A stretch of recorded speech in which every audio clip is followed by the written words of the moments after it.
de renseignement congolais, l'ANR, veulent prendre et qui sont dans leur collimateur depuis longtemps. C'est pas la première fois que j'entendais que je dérangeais sérieusement les services et le régime avec mes prises de parole et les actions qu'on fait avec les mouvements citoyens. Je n'ai donc pas été à l'ANR, je n'ai pas été enfermée. J'étais à partir de ce moment-là en train de me cacher jusqu'à ce que je trouve une solution pour quitter le pays. Et il est clair que malgré les messages que je voyais partout sur les réseaux sociaux disant que j'étais à l'ANR, je n'allais en aucun cas réagir, en aucun cas démentir quoi que ce soit, tant que j'avais pas trouvé une solution pour me mettre à l'abri. Parce que les informations que je recevais étaient très claires. J'étais recherchée et je ne pouvais plus rentrer chez moi. Dès que j'ai jugé que j'étais en sécurité, Kémy Séba a publié un communiqué pour dire que j'étais à présent hors de danger et que j'allais communiquer prochainement ce que je fais maintenant. Moi et d'autres militants dans le même cas que moi avons été prévenus qu'une note devait être déposée à la Direction générale des migrations de tous les postes frontaliers afin d'interdire notre sortie du territoire. À ce moment-là, moi j'étais déjà hors du pays. Les amis militants qui ont été libérés de l'ANR m'ont expliqué que si je n'étais pas avec mes enfants à ce moment-là, ils m'auraient directement pris. Ils ont dit qu'ils préparaient mon arrestation depuis un moment. Tout ce bruit que les gens ont fait sur les réseaux sociaux ont beaucoup dérangé le pouvoir. La mobilisation a été très forte et on vous remercie infiniment pour ça. Merci pour le soutien immense, merci pour les messages de solidarité en abondance et envoyés de partout.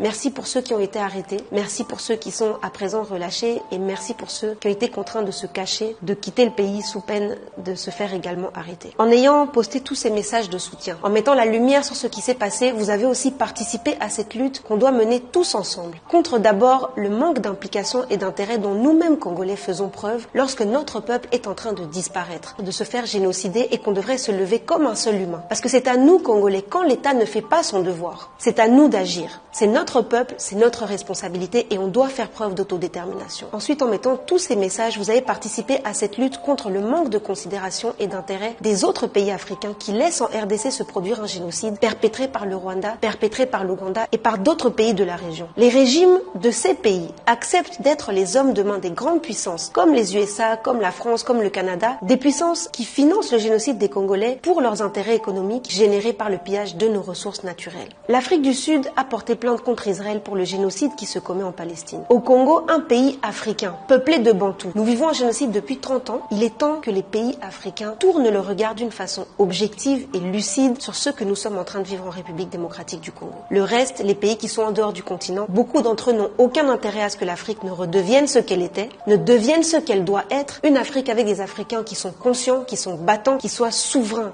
déterminés, parce que ce serait la fin de leur puissance. Pour revenir en République démocratique du Congo, vous devez le savoir, ce régime de Félix Tshisekedi est en train de monter des dossiers pour inventer de faux liens entre des militants de la société civile et Nanga. Nanga, c'est l'ancien président de la Commission électorale nationale indépendante. C'est celui qui avait prononcé le coup d'État électoral de Kabila et Tshisekedi en 2018 et qui maintenant semble être atteint d'une maladie mentale puisqu'il a décidé de créer une plateforme politico-militaire en collaboration avec le mouvement terroriste M23, main rallongée du régime de Kigali. En aucun cas, il n'y a de lien entre les militants Mino Bopomi qui est à la tête de Filimbi maintenant et Palmer Kabea, ainsi que d'autres, et les rébellions pro-Kigali qui sévissent à l'est de notre pays. Ce sont des mensonges qui sont créés de toutes pièces pour trouver une excuse pour coffrer ces citoyens dont la voix porte et est influente. Nous connaissons aujourd'hui ces journalistes champions de la désinformation qui sont payés par le régime pour disséminer des mensonges et influencer l'opinion publique. Soyez vraiment vigilants. C'est de la même façon que le régime a monté un dossier de toutes pièces contre le journaliste Tanis Boujakera en cherchant à masquer les circonstances réelles de la mort de Chériba Okende.